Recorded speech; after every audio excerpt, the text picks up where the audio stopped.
Mon fils de 3 ans fait des jeux de rôle. Dernièrement, il se personnifie en Daisy. OK, la partenaire de Donald Duck. Donc, Daisy, c'est la partenaire féminine de Donald Duck qui est euh, de sexe masculin. Il insiste sur le fait qu'il est elle et qu'il est une fille. Quelle est la meilleure attitude à adopter par rapport à cela? Son père et moi jouons à son jeu, mais je me demande s'il n'y a pas une limite à ne pas franchir. Wow, super intéressant ça. OK, donc juste être sûr que tout le monde se comprend. Un fils de 3 ans, font des jeux de rôle. Le fils, lui, il aime être la fille. OK? Il aime être Daisy. Il ne veut pas être Donald Duck, il veut être la fille Daisy. OK? Puis c'est bien important. Question du parent, c'est comme normal, pas normal, faut-tu faire quelque chose? Y a-tu des limites à ça? C'est une question qui est vraiment, vraiment intéressante, qui est aussi complexe et qui est aussi maintenant tabou parce que maintenant, il y a des groupes d'activistes qui ont réussi à faire miroiter que le genre est une construction sociale. Le genre n'est pas une construction sociale et le genre n'est pas une espèce de gradient. C'est 100%, euh, c'est biologique et c'est dichotomique. Il n'y a pas d'intermédiaire dans le genre. OK? Ce qui est une autre grande question qu'on pourrait parler pendant des heures. OK? Puis il y a plusieurs sous-sujets là-dedans, l'identité de genre, l'expression de genre, qui est une autre chose, l'orientation sexuelle, la dysphorie de genre. Ça, là, le genre, c'est une des questions les plus complexes psychologiquement et scientifiquement, euh, définitivement. Bon, revenons à cette question-là. Mon fils a 3 ans. Lui, ça lui tente d'être Daisy. Alors, voici mon opinion là-dessus, que je pense que les chercheurs euh, spécialisés en sexualité, les chercheurs qui font de la quantification de phénomènes reliés à tout ce qui est sexualité, vont aller dans le sens de ce que je vais dire. C'est-à-dire, tu as un fils de 3 ans qui ça lui tente d'être Daisy, il n'y a absolument aucun problème. Quand je dis aucun problème, là, c'est 0% de problème. OK? Euh, Ça fait partie de l'exploration qu'un enfant peut faire. Puis il y a des enfants que ça ne tente pas d'explorer le rôle féminin. Il y a des enfants que ça leur tente. Il n'y a absolument aucun problème à ça. Il n'y a même pas de peur à avoir. Il n'y a aucune inquiétude. On joue, on personnifie des rôles. Il n'y a aucun problème. On reste dans le plaisir. Puis vraiment, euh, il y a aucune inquiétude à avoir là-dedans.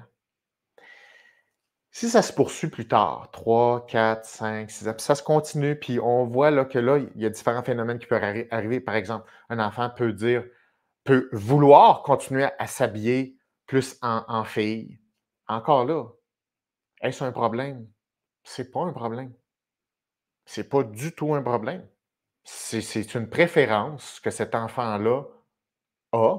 Ça n'a rien à voir avec son genre. C'est une préférence que le goût de s'extérioriser comme ça, se présenter comme ça, vivre ça. Il n'y a absolument aucun problème. Et ceci n'est pas associé à la dysphorie de genre. Pas du tout. Et ça se pourrait que plus tard, ben, ça persévère, qu'il continue de vouloir s'habiller avec les vêtements de l'autre sexe, puis de vouloir se présenter comme étant de l'autre sexe. OK. Ça veut pas dire que cet enfant-là va présenter une dysphorie de genre, ou ça se peut que cet enfant-là va en présenter un, mais pour 80 à 90% des cas, c'est quelque chose qui va passer, puis ça va être un enfant qui va être gay pour la plupart du temps, pour ce type de scénario-là. Donc, dans un cas ou dans un cas ou dans l'autre, il n'y a aucun problème, absolument aucun problème à ça. Puis je vais vous faire une confidence, je pense que j'ai jamais dit ça à personne, là. Vraiment, là, j'ai jamais dit ça à personne. Non, je pense que j'ai dit ça peut-être à 1 ou 2 personnes. Bref, j'ai sûrement jamais dit ça dans un live. Moi, là, je me suis déguisé en fille longtemps, très longtemps.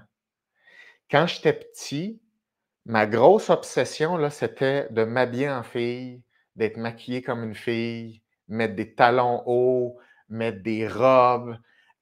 Puis jeune, là, très, très jeune, mon vêtement préféré, là, quand j'étais petit, c'était des Tupperware.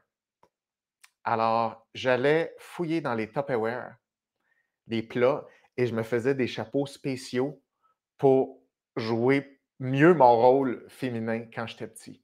Donc, je me mettais des vêtements à base de stock de cuisine. À toutes les Halloween, au moins un Halloween sur 2, j'étais déguisé en fille. Hem, puis j'ai été chanceux parce que mes parents m'ont, heu, m'ont vraiment soutenu là-dedans. C'était vraiment j'avais une salle de déguisement quand j'étais petit. J'avais toutes sortes de linge. J'avais du linge d'homme, j'avais du linge de femme, puis je pouvais faire ce que je voulais, je pouvais m'habiller comme je voulais.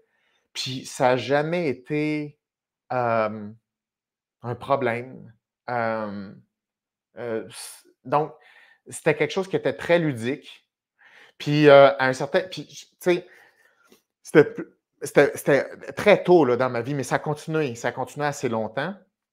Puis, puis moi, j'avais instinctivement, j'avais une personnalité assez féminine, j'avais un neuroticisme qui était assez élevé, puis j'avais de l'agréabilité élevée.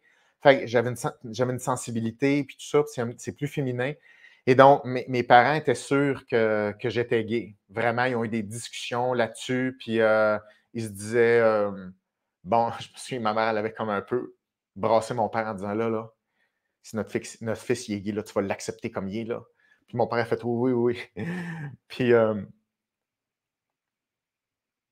puis c'est ça, je veux dire, c'était dans ma personnalité. Plus petit, je voulais m'habiller en fille, puis, je trouvais ça beau, puis, j'avais une personnalité qui est un petit peu plus féminine. Fait honnêtement, vu de l'extérieur, ça c'est les signes, là, d'une homosexualité, clairement, OK? Puis j'aurais pu être gay, mais c'est juste que non, j'étais juste comme un peu atypique. Puis finalement, je suis pas gay. Puis finalement, je me suis comme tanné, de m'habiller en fille, puis ça a évolué comme ça, tu sais. Mais puis aujourd'hui, je suis sûr que j'en surprends plusieurs pour dire: «Ah ouais, heu, on n'aurait